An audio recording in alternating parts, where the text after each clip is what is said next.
This is your USMNT Abroad weekend update from September 29th to October 1st of 2023. Hi, I'm Johan Filippo and welcome to Tactical Manager TV and welcome to the US Men's National Team Abroad series where every Monday we update you on how the Yanks did abroad over the weekend. And we have a very big week coming up.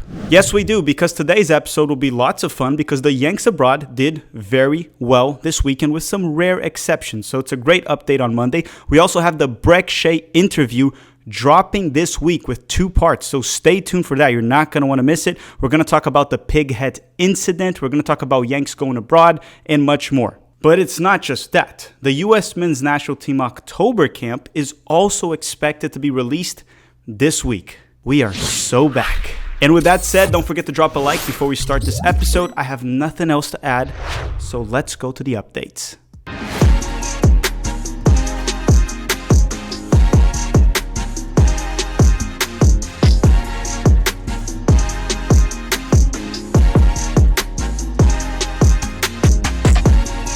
Okay, let's start with the top European leagues. And the first one will be the English Premier League. So let's start by addressing Matt Turner from Nottingham Forest. On Sunday, Matt Turner started and played the full 90 minutes for Nottingham Forest during their 1-1 draw with Brentford. So Turner looked very shaky in this match with his feet. And as much as he has improved on that specific aspect of his game the past 12 months, it's still far from perfect and it probably never will be. His shot stopping is very good. However, I feel like the goal he conceded in this match could have been saved. The header that was the goal scored by Brentford probably should have been saved. Regardless, let's just say that Matt Turner didn't have an awful performance, but he could do better. Still in England, we have Chris Richards from Crystal Palace. Saturday, Richards started off on the bench and was subbed in at the 88th minute for Palace to help them hold a 1-0 lead against Manchester United at the Old Trafford, which they did and ended up with a massive 1-0 victory. Next on the list is Austin Trusty from Sheffield United. You know, that team that leaked 8 goals in the previous weekend. Saturday, Trusty started off on the bench and came in at the 79th minute for Sheffield United during their 2-0 loss to West Ham. Hey, it's just a 2-0 loss. Considering the fact that they came from an 8-0 loss to Newcastle in the previous weekend, I call that progress. But here's the thing. Even with that 8-0 loss, Trusty still did not get a chance as a starter. He didn't get an opportunity. Instead, they gave him 10 minutes off the bench in a match that they also lost 2-0. Will they finally let him start in the future? Who knows? I guess just stay tuned in for that. Next up would have been A-Rob and Tim Ream from Fulham. They faced Chelsea this Monday, but we record on Sunday. So you can let us know the update for that match in the comment section down below to update your fellow Americans. But again, it's Fulham, a mid-table team, against Chelsea, technically a relegation battle team at the moment. So there's also an update on Tyler Adams. He was back during the midweek for Bournemouth, but the thing was he played 20 minutes, and then over the weekend, he didn't even make the bench. And then the news came out that Tyler Adams reaggravated the injury he previously had, and he will be out for some time, which means it's probably not just 2 weeks, probably not 3 weeks. I think it's fair to assume that Tyler Adams might actually not play for the US Men's National Team anymore in 2023. We have a camp in October and we have a camp in November. I expect him to be back for the United States in 2024, which is unfortunate, but it is what it is. These muscle injuries are tricky and they're truly getting the best out of Tyler at the moment. Let's just wish him a speedy recovery. Next up is Luca Koleosho from Burnley. On Saturday, Koleosho started and played 58 minutes for Burnley during their 2-0 loss to Newcastle in the English Premier League. Enough of England. Let's go to Italy and talk about the Italian Serie A. And why don't we start with Christian Pulisic and Yunus Musa from Milan.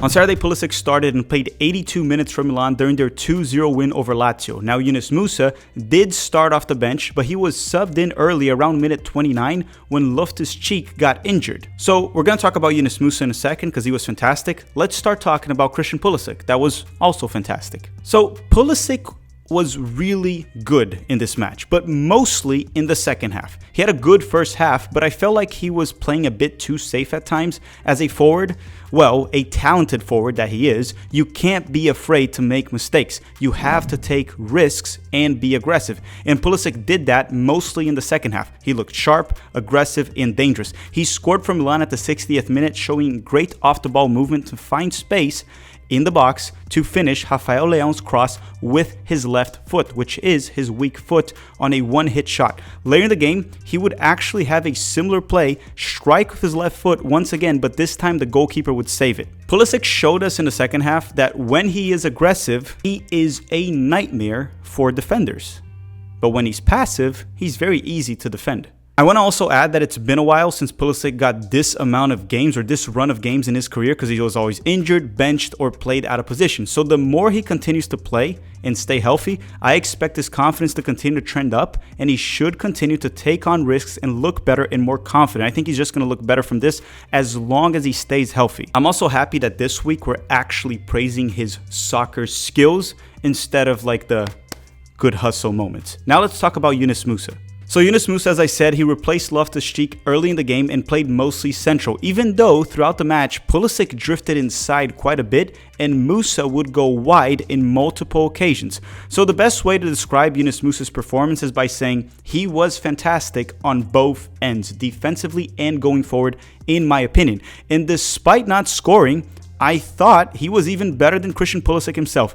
Musah had a fantastic cross to Giroud that should have been an assist, but that didn't go in. He also did get a fantastic shot on target that was saved by the goalkeeper, and defensively, he made no mistakes, at least none that I can remember of. Also, take into account that performances like this, and you can also add the fact that Loftus-Cheek got injured, I think Musah might become a starter sooner rather than later. Or to the bare minimum, he'll get plenty of minutes for the weeks to come. It depends on for how long Loftus-Cheek will be out for. Regardless, Musah was brilliant this weekend. Still in Italy, we have Weston McKennie and Tim Weah from Juventus. On Sunday, McKennie started and played roughly 84 minutes for Juve during their 0-0 draw with Atalanta. And yes, you guessed it, Tim Weah replaced Weston McKennie at the 84th minute, and they both played as right wingbacks. I sorta chose to not really watch this Juventus game over the weekend, and I don't mean to offend any Juve fans, but here's the thing.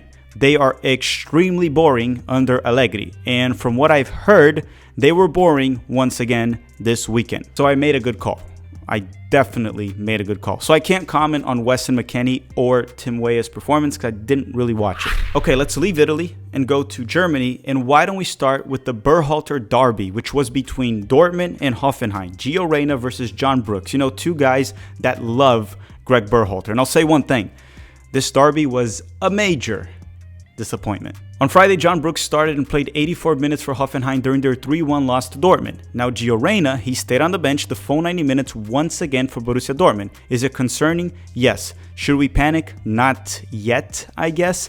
But as for Brooks, he had an okay first half if you ignore his one awful moment during the first goal of Dortmund where he pulled an Aaron Long and chested the ball to the opponent to give Dortmund the lead. He essentially gave the assist to the player with his chest. And for the second goal that Dortmund scored, it wasn't really John Brooks' fault by any means, but let's just say he could have done a bit better and maybe been a bit more aware in the box. I will say one thing though, Brooks was solid in the second half against a very strong side, but mistakes like those in the first half will be used against him. And to be fair, rightfully so. You can't make mistakes like those. I know the throw-in was terrible, but still, you don't freaking chest the ball to the opponent like that when you're the last man standing on your defensive end. But anyhow, let's go to the next players in the Bundesliga, and that is Leonard Maloney from Heidenheim.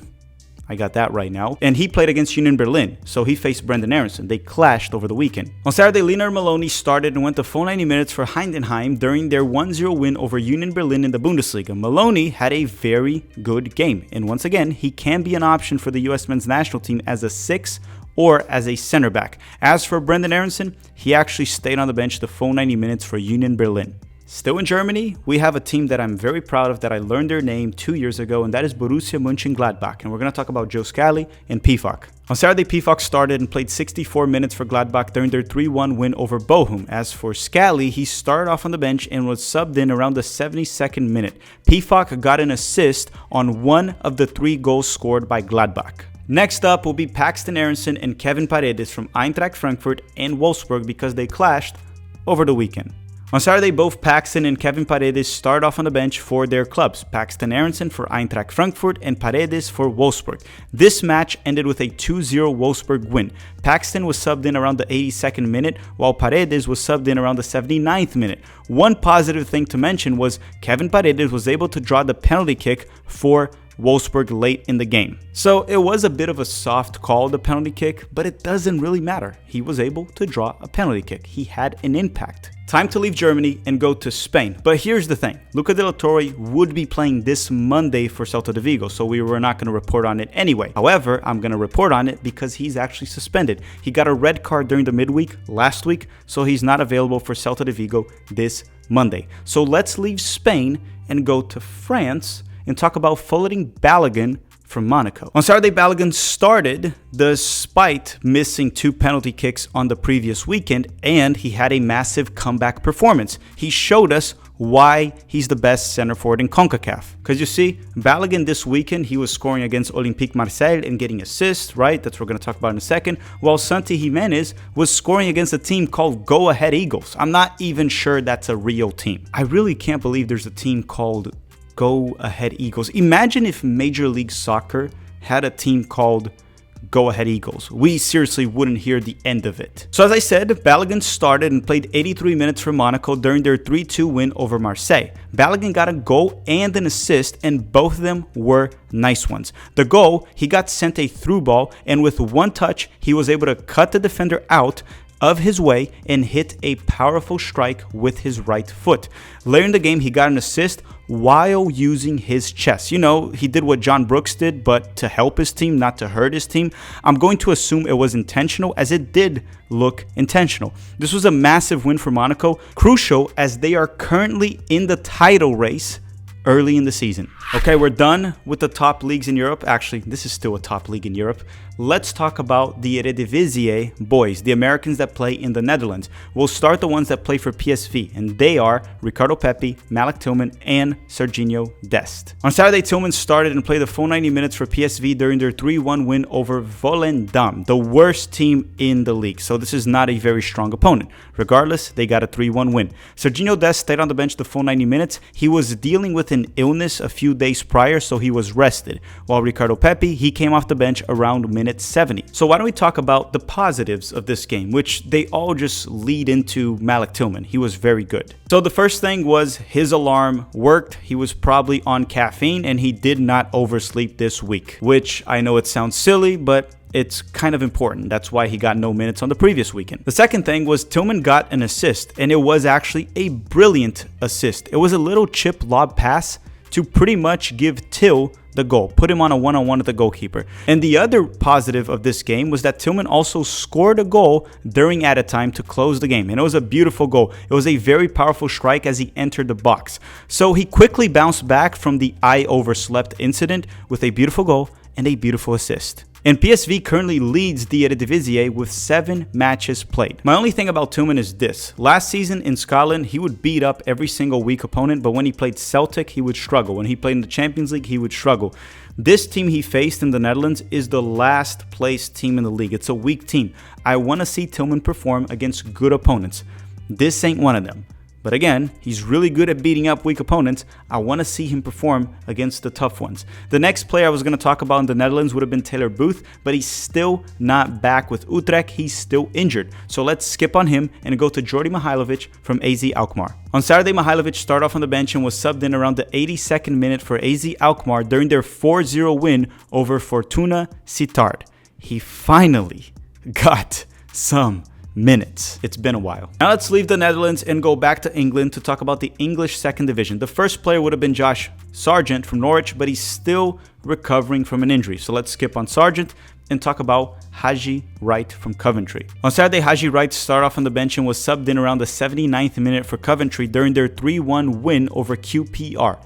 It's safe to say that he got benched again. Yeah, he's a backup Coventry. Let's not leave the United Kingdom yet and talk about some players in Scotland, or actually just one player, and that is Cameron Carter-Vickers. And he's still injured and not available for Celtic, but he's expected to be back very soon, probably this month of October. Last but not least, actually there's a couple more, but we're going to talk about the players in Belgium. And why don't we start with Gaga Slonina from Eupen. On Saturday, Gaga Slonina started and played the full 90 minutes for Eupen during their 3-1 loss to Anderlecht. Next up would have been Mark McKenzie from Genk, but he was out with a toe injury this weekend. But for the same match that Genk played, Brian Reynolds started as a right wing back for Westerlo, their opponents, and played the full 90 minutes. Another player in Belgium would have been Sam Vines, but he was also not available for Antwerp this weekend because he is injured. We will not update you on the Italian second division this weekend. I might do it on the other one, but just to close things out, Johnny Cardoso was not available for Internacional this weekend because they have the second leg of the Libertadores semifinals during the midweek, a massive game, the Champions League of South America, and if Internacional wins, they will be in the final. And if they play Palmeiras, the match will be in Rio de Janeiro, and I will be there. Right, everyone, thank you very much for watching. Don't forget to drop a like before you go, and also don't forget, this week we'll be dropping 2 episodes with Breck Shea. So keep an eye out for that. Share with your mom, dog, cat, grandma, whoever you want, or that person you don't like, because everybody loves Breck Shea. Thank you very much for watching, and have a great day.